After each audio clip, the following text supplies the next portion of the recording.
Out here on my first workout of the day for 75 hard.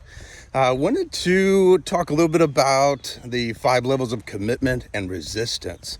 Where a lot of this comes from, not the 5 levels of commitment, but the resistance part of this comes from a book that I would highly recommend anybody get. It's probably a book that besides my coach Keith Rosen, his book of how to coach salespeople into sales champions, the second book that I've probably read more than anything else in the world is The War of Art. Not The Art of War by Sun Tzu, but The War of Art. And it's all about professionals versus amateurs and resistance and what resistance means.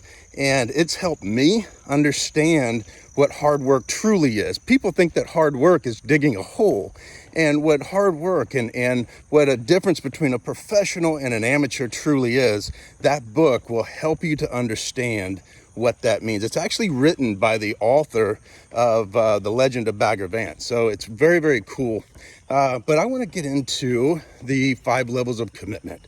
So the 5 levels of commitment, when you're looking at your team, not just your sales team, but your team inside your company, you want to know that you have people that are willing to move the company forward, not just grab a paycheck.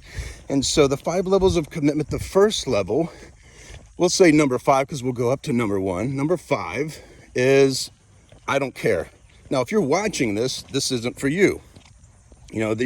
Everybody you have to care at least some to actually succeed. So the second level is I'll hope, wish, and pray. So when we look at hope, wish, and pray, you're looking at somebody that, they really hope the homeowner's there. Man, I really pray that, that they're ready to buy. And I really wish that they would give me a lead that I can sell. That's the number 4. Number 3 is I'll try. I love this one. Even Yoda, I say this a lot, people laugh, but even Yoda knew back in the 60s to 80s that isn't going to help you any. So, when someone says, oh man, I'll try my best, it's like, you know what, why don't you go in, sit down on the chair, because obviously you're not going to do anything today, and I'm going to give that lead to somebody that will actually sell it. And so then number 2, and this is what catches people up. This is where majority of us are, is committed unless. I'm committed unless that house is for sale. I'm committed unless they're not willing to buy and they throw a bunch of objections at me. I'm committed unless, it just goes on and on and on. Maybe it's a manager. I'm committed, unless those leads that that they give me really suck. I'm committed. So you have to understand that when you're looking at committed unless, that's where most people are. The number 1 is committed whatever it takes. So when we look at committed whatever it takes, you have to see sacrifice. You have to understand what it would take to actually do whatever it takes. Most people aren't willing to do this. I'm not even going to say it's a unicorn, because there are a lot of people out there that are willing to literally do whatever it takes. Some of these are just plain first responders.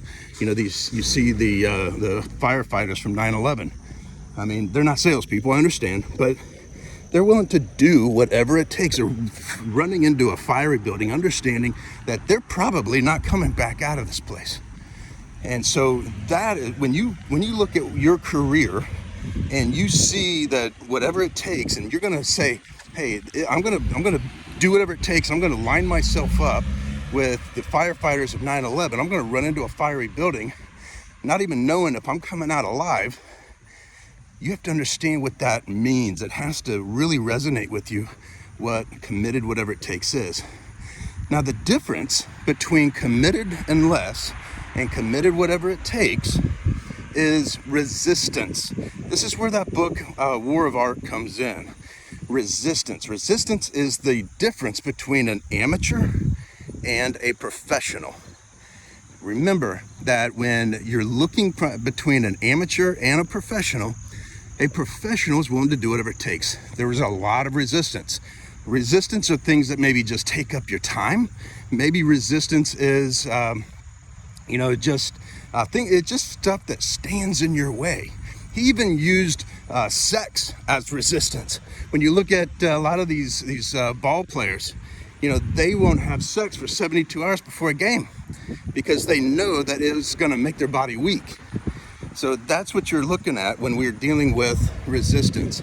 Resistance is anything that will pull you back, keep you from doing what you need to do. Maybe the difference is, you know, when you're playing golf. Now, granted, you know, when I'm playing golf, I'm just there for fun. I'm not there to get sprayed in the face with water because I'm willing to play where it lies, but that's a professional. Professionals were willing to play where it lies. You know, so I'm definitely not going up against Tiger Woods anytime soon. But that's resistance in itself. So when you're looking at your team, when you're looking at yourself, take a look at what level of commitment. And when you get to that committed and less, start looking at the resistance as to why you're not whatever it takes. You may be a very successful business owner. You may be a very successful sales rep and still be in that committed unless. You can go to that next level, but it's going to take a lot of sacrifice to get you there. So that's how you become a top rep. I look forward to seeing everybody at Top Rep. I'll see you later.